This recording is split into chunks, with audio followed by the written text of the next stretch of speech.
KBS 교통정보센터에서 김한나였습니다.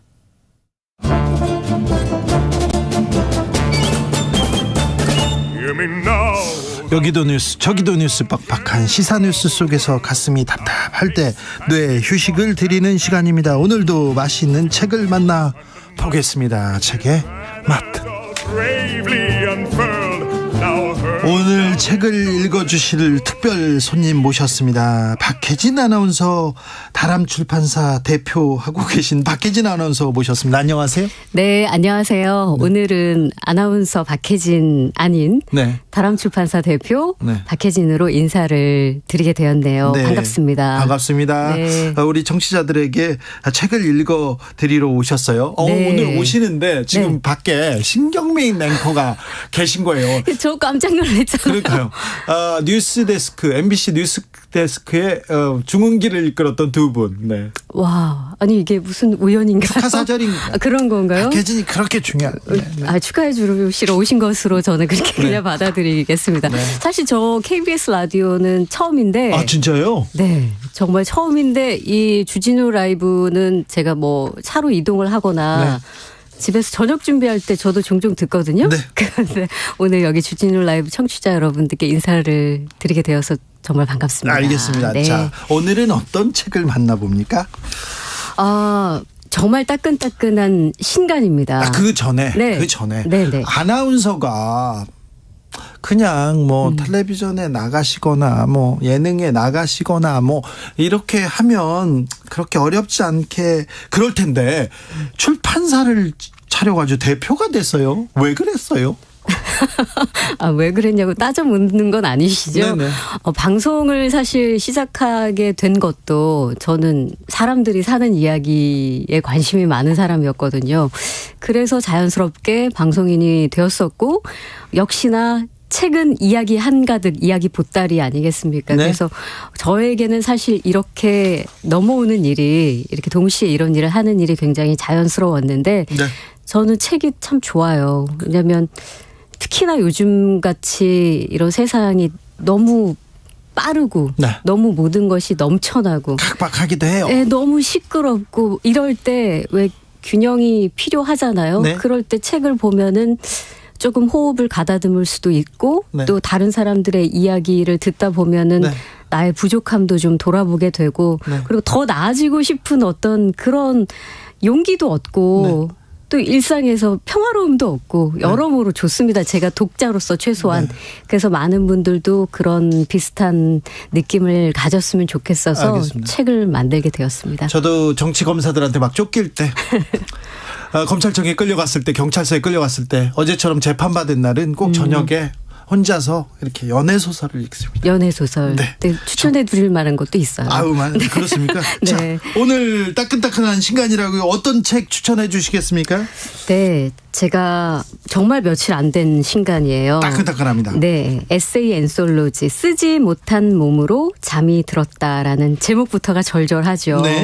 네, 4명의 시인, 백은선, 안미옥, 이근화, 조혜은, 그리고 2명의 소설가 김미월, 김희설, 이렇게 모두 6명의 엄마인 작가들이 아이를 키우고 또 힘겹게 글을 쓰면서 느끼게 되는 어떤 애정 그리고 분노, 또 한 인간으로서 성장을 고백하는 그런 에세이 모음집이에요. 네, 엄마가 쓴 사랑에 대한 얘기입니다. 엄마 작가의 이야기입니다.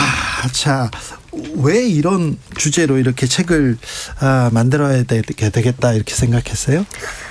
저도 엄마이기도 하고요. 살면서 우리 사회에서 엄마라는 이름에 너무 많은 무게가 지워져 있다는 생각이 들어요. 그래서 뭐 어떻게 엄마가 그럴 수 있어. 엄마라면 마땅히 그래야지.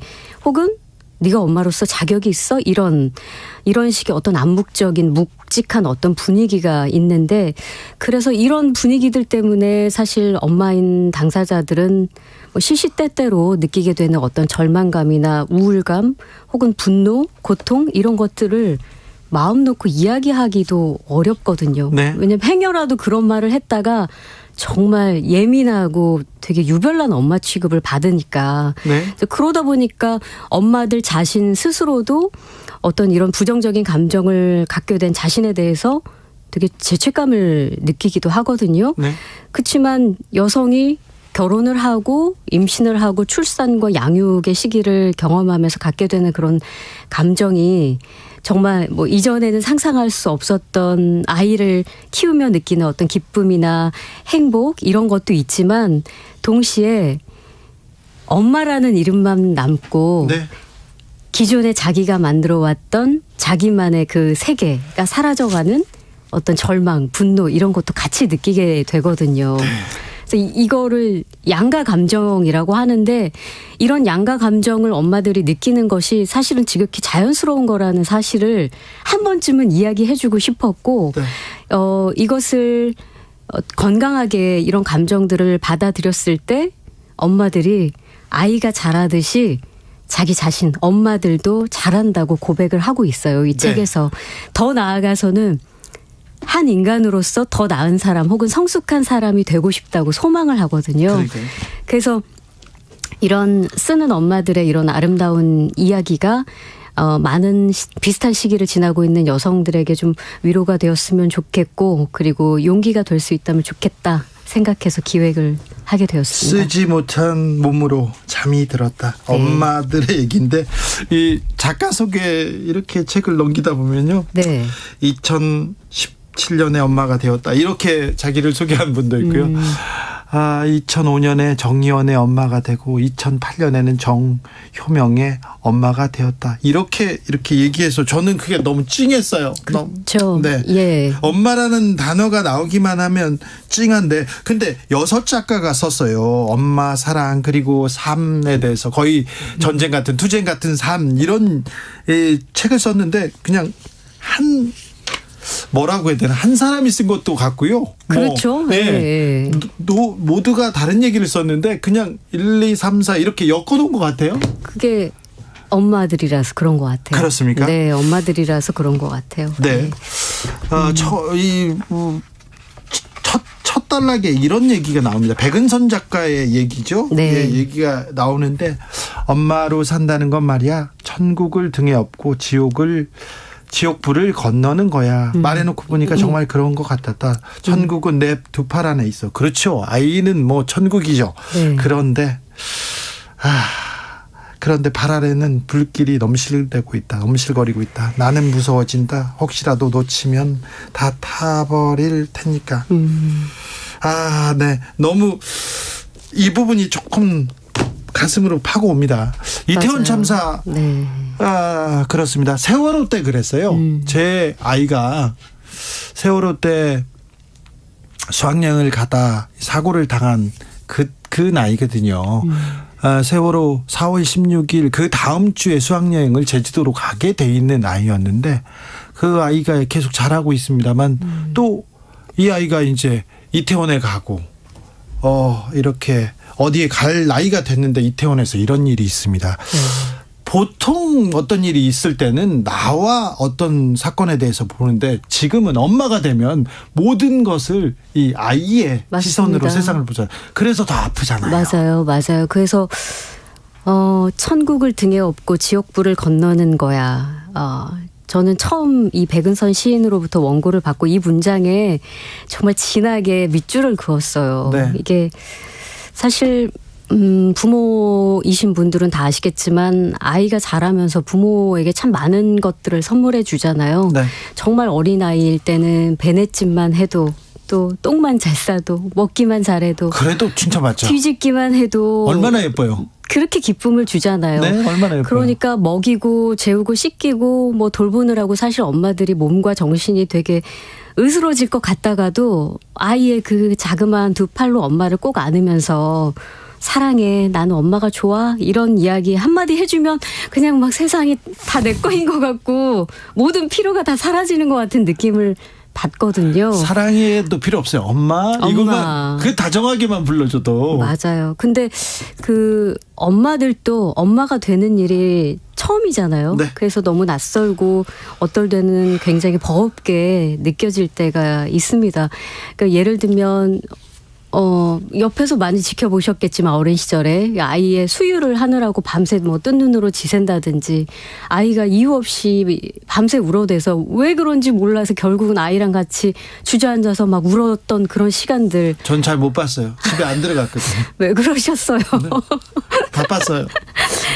그런 일들 그리고 자기도 이런 어떤 육아의 시간들이 너무 힘들고 고통스러워서 자기도 모르게 이렇게 내뱉은 어떤 나쁜 말이 행여 아이한테 해가 될까 봐 스스로 자책하면서 또 울던 밤들. 어느 날 문득 저는 좀 그런 일이 있었는데 아이가 어릴 때 창밖에 아이를 이렇게 한 손에 안고 멀리 시선을 놓은 채 멍하니 쳐다보는데 눈물이 막 나는 거예요. 그런 어떤 외롭고 우울한 시간들도 함께 다 있는 겁니다. 그렇죠. 예, 그래서 너무 이해할 수 있는 게 평생 그냥 나 자신만 알고 나만 관심 있고 나만 돌보던 사람들이 한 생명을 키워내고 어떻게 만들어낸다는 게 너무 엄청난 일이라는 걸 그렇죠. 느낄 때가 있거든요. 그게 덜컥 겁도 납니다. 네. 근데 그런 동시에 또 엄마가 아닌 나 자신은 또 한켠에서는 점점 지워지고 사라져가는 경험들을 하게 되니까 네. 많은 두려움이나 불안 이런 것들이 공존하게 되는데 네. 이 책에서 김희설 작가가 이런 이야기, 이 책을 다 쓰고 난 이후에 네. 어떤 글에 이런 글을 쓰셨더라고요. 소설 쓰는 엄마로 살면서 가장 힘들었던 부분은 애 키우는 엄마라 소설 못 쓴다는 말 들을까 봐. 아니면 그깟 소설 쓰느라 애 못 키운다는 말을 들을까 봐 두려웠다고. 그래서 이 약물고 쓰고 이 약물고 키우고 있다고. 어쩌면 김희설 작가 혼자만의 이야기만은 아닐 것이 이런 무거운 부담감, 책임감들을 천국을 등에 업고 지옥불을 건너는 것이다. 네. 이렇게 표현한 것이 아닌가 싶어요. 그러게요. 세상에서 가장 귀한 이름 엄마에 대한 얘기를 하고 있습니다. 김미경님께서 이번 생에 엄마가 처음인데 엄마가 아이에게는 세상의 방패입니다. 모든 것일 때도 있죠. 그래서 맞아요. 엄마는 힘들어도 버티고 또 버팁니다. 얘기합니다. 네. 자, 박혜진 대표님. 네. 자, 이 책 속으로 좀 걸어 들어가 보겠습니다. 대표님께서 가슴에 이렇게 남았던 그런 문장들 좀 읽어주세요. 좀 많이 좀 읽어주세요. 많이요? 네. 많이 사서 읽으셔야 하지만 네네. 정말 이 책은 저희가 만든 책이라서가 아니라 네.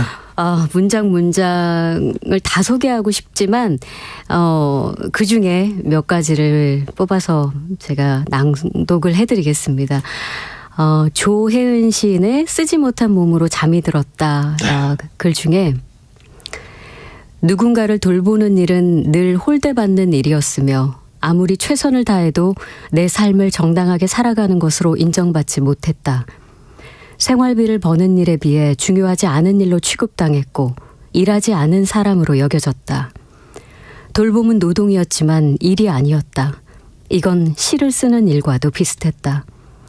나는 가정에서 낮에는 돌봄 노동과 가사 노동을 하는 엄마이자 아내였고 밤에는 쓰는 노동을 하는 나이자 시인이었다.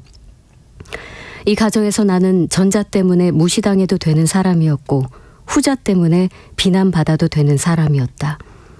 내 일터는 집이었고 작업실도 집이었고 쉴 곳도 집이었다. 모든 모순이 시작되는 것도 바로 집이었다. 그리고 다음 글은 이근화 시인의 숨구멍이라는 글에서입니다. 네. 종종 가까이 지내는 사람들의 욕망은 아무렇지도 않게 무시되고는 한다. 또는 너무 가까워서 가까이 하기에 너무 먼 당신이 되기도 한다. 거리 조정이야말로 내가 가장 중요하게 생각하는 것인데 거리 조정의 불필요함을 사랑이라고 가족의 특별함이라고 여긴다면 일상이 불편해지게 마련이다. 사랑이 어떻게 달라지니? 가족인데 그럴 수 있어? 누군가 이렇게 말한다면 한쪽이 일방적으로 인내하고 희생을 감수할 것을 요구하는 부당함이 그 안에 있는 것이 아닐까? 대개는 그 양보의 자리에 엄마가, 아내가, 며느리가, 딸이 위치한다. 또 있어요. 네. 계속 읽어주세요. 그래도 네. 돼요? 끝날 때까지 읽어주세요. 네, 백은선 시인의 돌려받는 사랑 중에서 잠든 아이를 조심스럽게 침대에 눕히고 거실 한켠에 있는 내 책상에서 조심스럽게 타자를 치던 새벽. 나는 무엇이 그토록 간절했을까? 내 이름을 갖고 싶었다. 미치도록 그랬다. 누구의 며느리도 누구의 아내도 누구의 엄마도 아닌 그냥 나. 그 자리가 점점 좁아지고 있었다. 그리고 이 부분은 3번은 되지 않기를 김미월 작가님의 글 중에서인데요. 네. 그럼에도 나는 대답한다. 솔직히 한때는 아이를 낳지 않겠다고 생각했었노라고. 그런데 지금은 그와 반대로 아이를 낳겠다는 생각을 한다고. 전에도 진심이었고 지금도 진심이다. 엄마가 자신의 아이를 원망하면서 사랑하고 부정하면서 긍정하는 이 곤혹스러운 양가 감정이야말로 더없이 자연스러운 것 아니겠는가. 중요한 문제는 따로 있다. 과거로 돌아간다는 부질없는 가정하에 아이를 낳을지 말지 선택하는 것이 아니라 이미 세상에 태어나 씩씩하게 커가고 있는 아이와의 삶에서 내가 앞으로 어떻게 살아갈지를 결정하는 것이다. 이 글의 서두에서 나는 아이가 생긴 후 다른 사람이 되었다고 고백했다. 더는 읽고 쓰는 일상을 누리던 사람으로 살지 못하고 있다고 말이다. 그것은 내가 무엇을 잃었는지에 대한 고백이었다. 무엇을 얻거나 무엇을 배웠는지에 대해서는 말하지 않았다. 그런 것이 있는가? 있다면 무엇인가? 역시 답하기 어려운 문제다. 다만 분명히 말할 수 있는 사실은 내가 더 나은 사람이 되고 싶다고 생각하게 되었다는 것이다. 그렇게 되면 내 아이에게도 더 좋은 일일 것이므로 나는 아이에게, 아이의 벗들에게, 아이의 이웃에게, 아이가 앞으로 살아갈 세상에 더 나은 사람이 되고 싶다. 이것은 일견 소설 쓰기와는 상관없는 문제처럼 보일 수도 있다. 하지만 실제로는 그것과 긴밀하게 연결되어 있는데 소설을 써야 내가 더 행복해질 수 있고 그래야 더 나은 사람이 될 수 있기 때문이다. 네. 네. 마음을 울립니다. 네. 참 여성이 꿈꾸는 것, 엄마가 꿈꾸는 것 차이가 좀 있어요. 안타깝게도. 그렇죠. 네.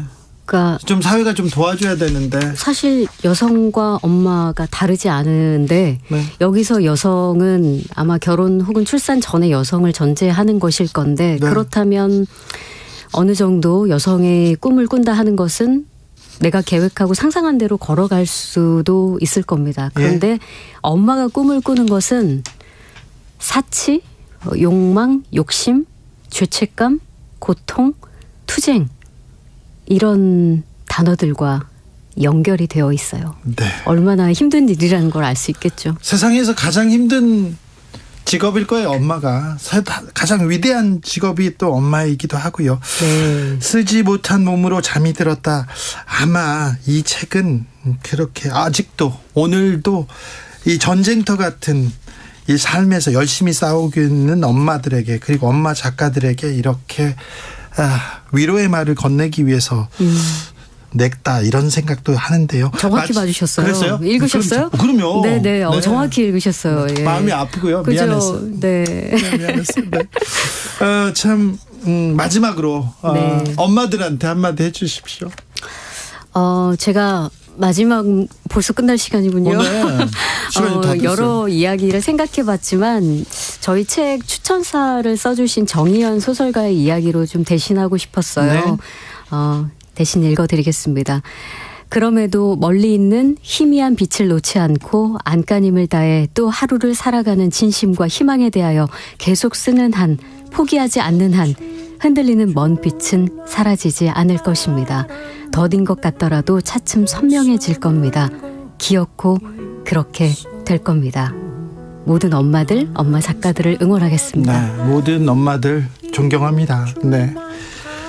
정말 가장 위대한 사람 엄마에 대한 이야기 오늘 박혜진 대표하고 얘기했습니다. 쓰지 못한 몸으로 잠이 들었다. 잘 읽었습니다. 네, 초대해 주셔서 감사드리고요. 네. 저희 책도 많이 아껴주시고 사랑해 주십시오. 연말인데 건강하게 평안하게 마무리 잘 하시길 바라겠습니다. 감사합니다.